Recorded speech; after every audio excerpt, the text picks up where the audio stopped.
I'm remembering a time when we had left Jesus at the temple for 3 days. I was frantic. We ran back, and there he was doing what we asked, "What are you doing?" He said, I'm at doing my Father's business." Made me feel like the mother of the year. Every mother has dreams for their children. Try to imagine what their lives would be like. Some dreams that I have for my son would be to grow up and be successful, to fulfill God's plan in his life. I wasn't any different than any other mother having those dreams for my son. 6 days before the Passover celebration began, Jesus arrived in Bethany, the home of Lazarus, the man he had raised from the dead. A dinner was prepared in Jesus' honor. Martha served, and Lazarus was among those who ate with him. Then Mary took a 12-ounce jar of expensive perfume made from the essence of nard, and she anointed Jesus' feet with it, wiping his feet with her hair. The house was filled with the fragrance. I'm Mary of Bethany. Bethany's a little town about 2 miles outside of Jerusalem. I have a brother named Lazarus, and I'm sure you've heard of Lazarus. Everybody has heard of Lazarus. I have an older sister, Martha. After Lazarus was raised from the dead, my brother Lazarus, what a wonderful gift Jesus gave us all. The community was all there to be brought back from death. Jesus even wept at the event. It was so touching. We wanted to do something for him. So shortly before Passover, we had him over again to our house there in Bethany for a supper. And Martha again was in the kitchen. I again was sitting there enjoying, drinking in Jesus. And I knew I had to do something for him to contribute my own appreciation of what he did in bringing us Lazarus back from the dead. I had purchased a jar of expensive oil, $30,000 in fact, and I wanted to wash Jesus' feet with the oil. And so I took my wrap from around my hair in public, which is unheard of. Of course, I did have the reputation that was tarnished. So I took the wrap from around my hair and I dried the oil from Jesus' feet. And the Hebrews' tradition was to anoint the feet of the lamb, the Paschal lamb, so that whenever it was sacrificed, it would be acceptable to God. I did not realize this, but I felt the need to show what God had done for us, our family, for Lazarus. Years later, what an amazing thought. The cost that I purchased the oil was nothing in comparison of what he gave for all mankind. No comparison. He gave his life. So if you have the chance to encounter my Jesus, take that chance, regardless of the cost, regardless of what others around you think about your actions. Jesus crossed the Kidron Valley with his disciples and entered a grove of olive trees. Judas, the betrayer, knew this place because Jesus had often gone there with his disciples. The leading priests and Pharisees had given Judas a contingent of Roman soldiers and temple guards to accompany him. Now, with blazing torches, lanterns, and weapons, they arrived at the olive grove. Judas had put us a lead on to where Jesus was, and the high priest, along with the Pharisees, the chief, and about 300 to 600 soldiers, we all got together and we went. Had lanterns, we had swords, we were ready, like we were getting a hardened criminal. And like when we get there, I watch Jesus walk up to Judas and kiss him. That was our signal that that was Jesus. And then when we asked him, "Are you Jesus?" he says, "I am him," with the emphasis on am. We all fell back on our shoulder blades because it was just something happened. It was so powerful.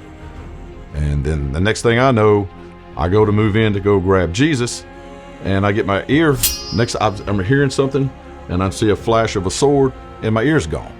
Can't hear. I feel warm blood going down my face, and I couldn't hear anything. And then Jesus came up,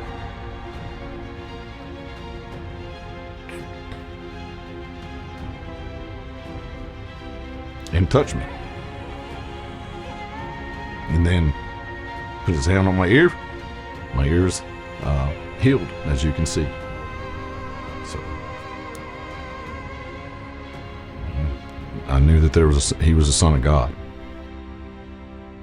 The soldiers took Jesus into the courtyard of the governor's headquarters and called out the entire regiment. They dressed him in a purple robe and wove thorn branches into a crown and put it on his head. Then they saluted him and taunted, "Hail, King of the Jews!" And they struck him on his head with a reed stick, spit on him, and dropped to their knees in mock worship. When they finally tired of mocking him, they took off the purple robe and put his own clothes on again. Then they led him away to be crucified. When I walked up, I could hear, a lot of hollering, screaming, crying. They were crying and saying the name Jesus. I moved in closer to see what was going on, and they were clearing a path. The soldiers were clearing a path for Jesus to walk through, and they were ordering me to pick up this man's cross. And I'm like, you got to be kidding me. I'm here for the Passover. If I get blood stains on me, then I won't be able to participate in the Passover. But as I knew the Romans had authority over me, I could get thrown in prison if I didn't do as they asked me to do. So at that time, I go to help Jesus pick up his cross. And we locked eyes, and I knew that this man was not a criminal. This man was the Son of God, the Messiah, the one to come to save the world. I just couldn't take my eyes off of him. And as we were going on, I could feel the weight of his cross as we were walking side by side together. I could feel the insults, not only to him, but it felt like they were directed to me as well. The insults, the spit, and I was worried at first about all the blood being on my clothes and being stained, but actually the blood is the blood that saved me, not cast me out, but it was the blood that saved me from this worldly prison that we're in. And not long after that, they put him up on the cross, and later on he had died for all the sins that he did not commit. He died on the cross.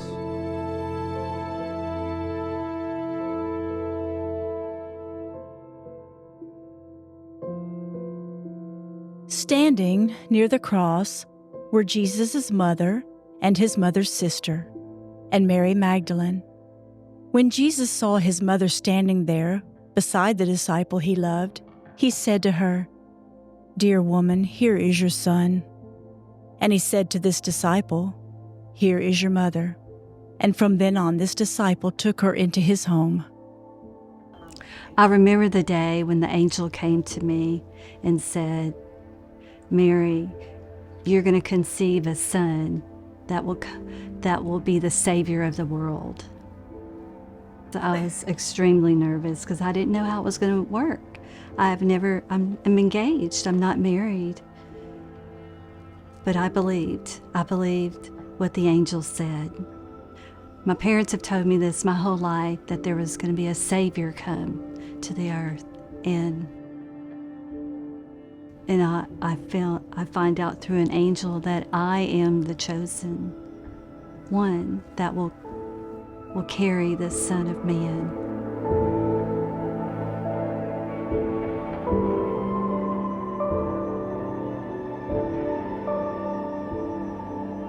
I can't believe what I'm seeing. My son up on the cross dying.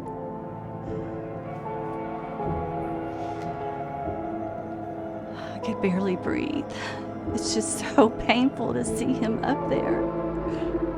He didn't deserve this kind of death.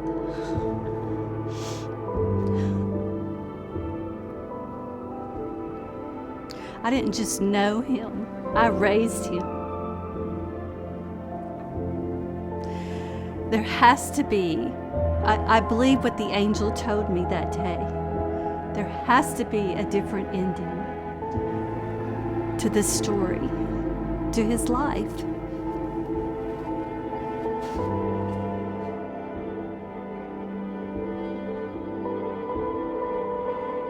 Early on Sunday morning, while it was still dark, Mary Magdalene came to the tomb and found that the stone had been rolled away from the entrance. She was standing outside the tomb crying, and as she wept, she stooped and looked in. And we were so upset because Jesus has died. We saw him die on the cross. Even though he had told us this was going to happen, we just didn't believe it. And so a group of us women went to the tomb to prepare his body with spices and ointments, because that was our Jewish custom. And we got there, the massive stone in front of the tomb was rolled away. Who moved this? And the Roman soldiers were lying on the ground, motionless. And so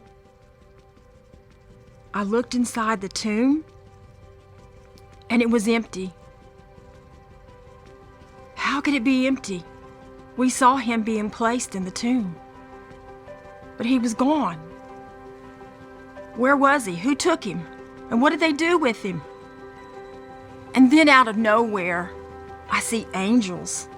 Are you kidding me? Why are you crying? They asked me. What? What are they talking about? I spun around to run out of that tomb, and someone was standing there. And then here comes another question of all things. Why are you crying? Who are you looking for? Nobody knows what's going on? Really? Then this man said my name, Mary. My knees started to buckle. I knew that voice. That's the voice that called me out of complete darkness.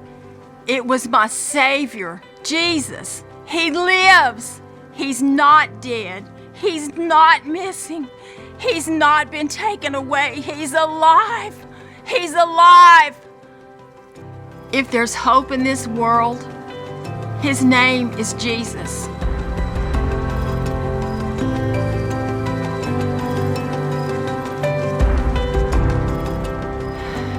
And I can't believe I knew the Son of God.